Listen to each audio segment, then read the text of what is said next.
মাইটি Australia এবার অবশেষে টাইগারদের বিপক্ষে হোয়াইট ওয়াশের লজ্জা থেকে বাঁচল, সেটিও একেবারেই শ্বাসরুদ্ধকর এক লড়াইয়ে, যেখানে ইনিংসের ৪৫তম ওভারে বোলিং করতে আসেন তাসকিন আহমেদ।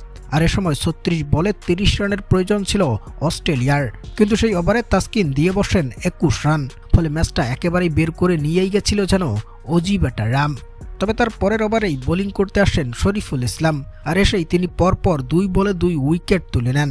একেবারেই চাপে পড়ে যায় অস্ট্রেলিয়া।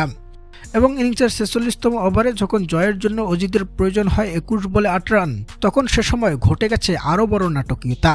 একেবারেই সহজ এক ক্যাচ মিস করে বসেন মোস্তাফিজ, যেখানে কোনো উইকেট না নিয়েই ওভারটা শেষ করেন তিনি। এবং পরের ওভারে জয়ের জন্য ১৬ বলে ৫ রানের প্রয়োজন হয় অস্ট্রেলিয়ার। এ সময় শরীফুলের ওভারের ৩য়তম ডেলিভারির ফাঁদে পড়ে আরও একটা উইকেট হারিয়ে বসে অস্ট্রেলিয়া।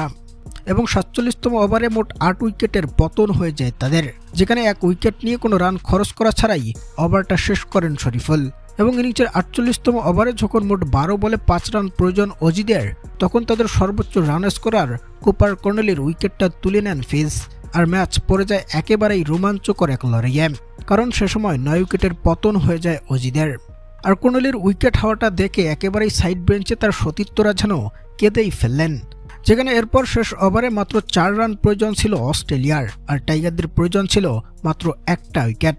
সে সময় অধিনায়ক নাজমুল হাসান শান্ত বোলিংয়ে আনেন তাসকিন আহমেদকে, আর তাসকিনের সেই ওভারের ৩ বল বাকি থাকতেই জয়টা নিশ্চিত করে নেয় অস্ট্রেলিয়া।